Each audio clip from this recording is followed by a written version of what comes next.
Babe, you know what? Gusto naman ni mom and dad ko yung parents mo. Ha? Bigla naman yata yung decision mo yan.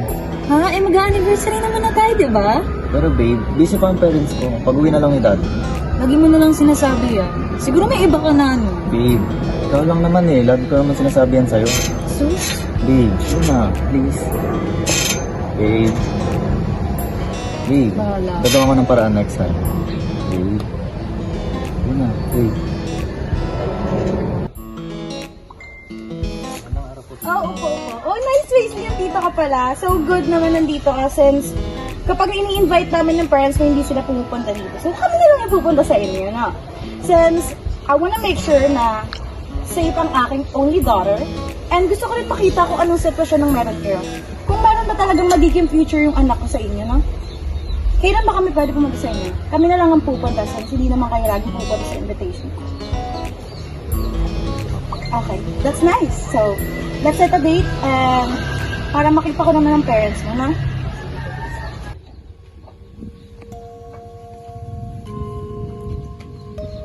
Makamusta nga pala yung bahay na pinagtatrabahuan mo. Di ba wala naman dyan yung mga amo mo? Wala nga anak, nasa US sila. Eh, kasi gusto pumunta ng magulang ng girlfriend ko dito. Sige, anak, pupuntahin mo dito. Wala namang problema. Gusto ko din silang makakilala. Ma, dito sa bahay na to. Ako nga, hindi makatagal dito sa bahay na to eh. Tapos ganito yung dadat na nila dito. Eh ano, ito naman talaga ang bahay natin eh. Ma, ngayon lang ako nakikiusap. Baka pwede naman dun sa bahay ng amo mo. Ngayon lang naman to eh. Hindi naman nila malalaman. Parang nakakahiya kasi yun eh. Kasi gagamitin natin sa ganun. Tapos wala naman dito yung mga amo ko. Nakakahiya yun ano. Diyos ko naman ma, ngayon lang ako makikiusap. Ngayon lang pagbigyan mo ako. Hindi minsan hindi ka nagpakananay sa akin. Pag-iisipan ko muna anak ha. Kasi hindi pa rin ako makasagot.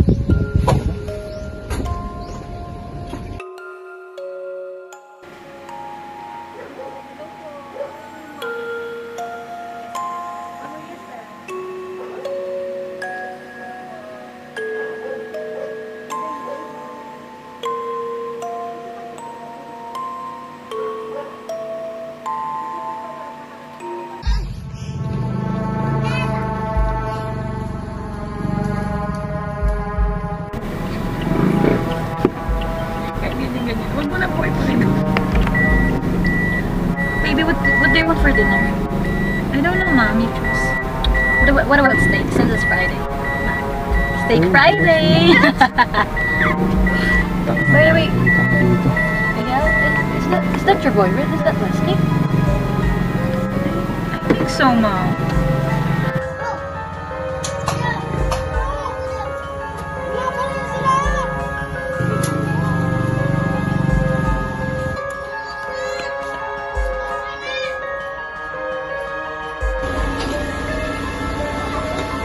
Wesley? Wesley?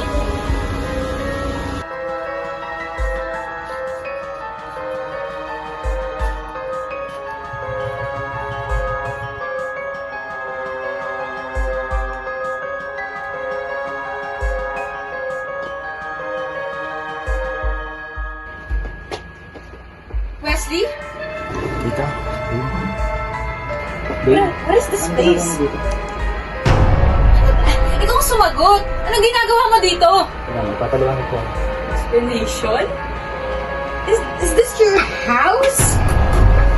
So gross. Ito yung future na bibigyan mo sa anak ko, Wesley? Ano? Lahat ng pinakita mo kasi nangalingan lang? Hindi ko lang po ang intention na magsinungaling eh.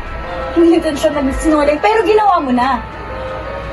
Pasensya na po. Ganyan ba kayo mamahal sa anak ko? Nagtatago? Nagsisinungaling? Ano ba papakain mo sa anak ko sa ganitong bahay? Kadiri! Hindi ko siya pinalaki sa ganitong klaseng lugar. Mamaya magka-skin allergy pa to. Babe, magpapaliwanag ako. So all this time, niloloko mo ako? Nagsisinungaling ka sa akin? Hindi ko naman intention na ano. Hindi mo sinabi! May intindihan naman kita eh! Ma'am, Bea, pasensya na kayo. Ito talaga yung bahay namin. Kinonsinti mo pa yung anak mong magsinungaling. Pasensya na po kayo, ma'am. Pasensya? Bayaran mo ba to? Ma'am, hindi. Walang sinasabi si Wesley sa akin. Nung lalaki yung pinili mo? Hindi ko alam, ma. Wala tayong mapapalagi ko. Basta tayo. Mas na kami. Kakaskin alam. Huwag mo na akong kakausapin. Wait lang, magpapaliwanag Tama ka na. Magpapaliwanag po ako.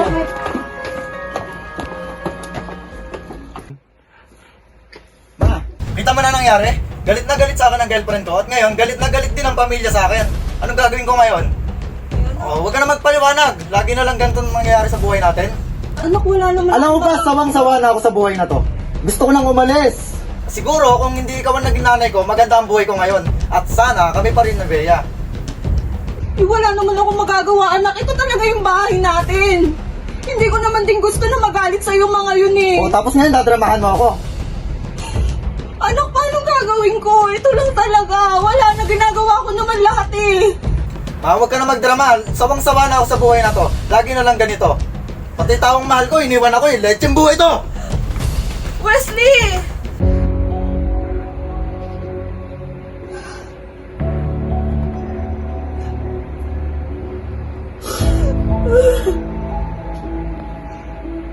Wesley!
Maisa, ganda ng relo mo ah.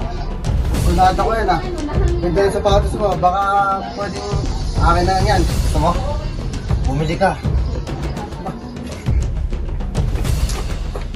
Ma! Ma! Tulong, ma! Tara sa'yo. Ma! Ma! Ma! Ma.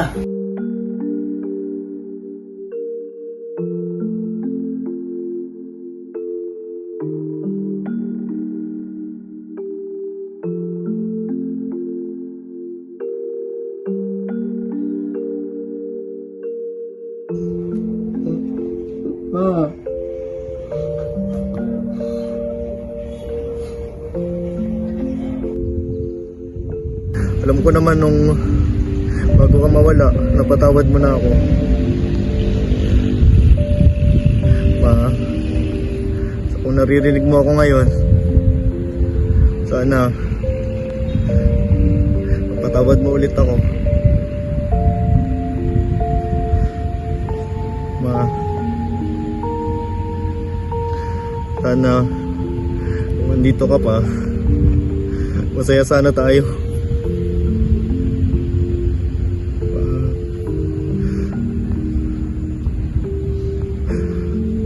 Sana nagpakamabuti ako nung nandito ka pa. Sana hindi ko sinagot-sagot. Sana na maging mabuti akong anak.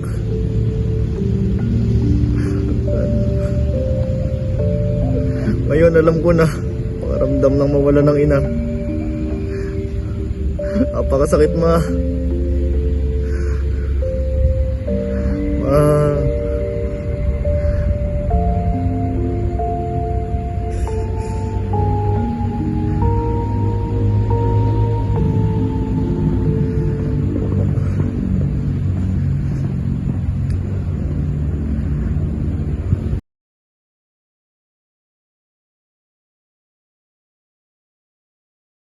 Wes, I'm really sorry for your loss, son.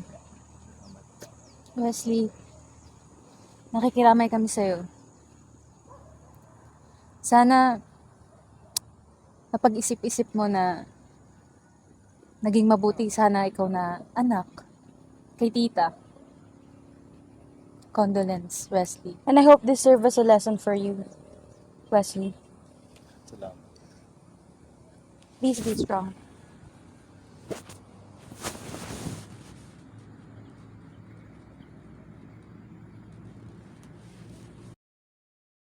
Kumusta ka? Eto, okay naman. Pinipilit magbago, tapos tinatama yung mga dati kong pagkakamali. Mabuti naman. Ikaw, kamusta ka naman? To be honest, moving on. Healing. Eh, si na tita, galit pa rin sa akin. Wala na yun, nakamove on na yun si ma'am. Sana kung buhay pa si mama, no? Sana, dati ko pag binago yung ugaling meron ako dati. Alam mo, Wesley, marami pang oras para magbago. You just need to take some time.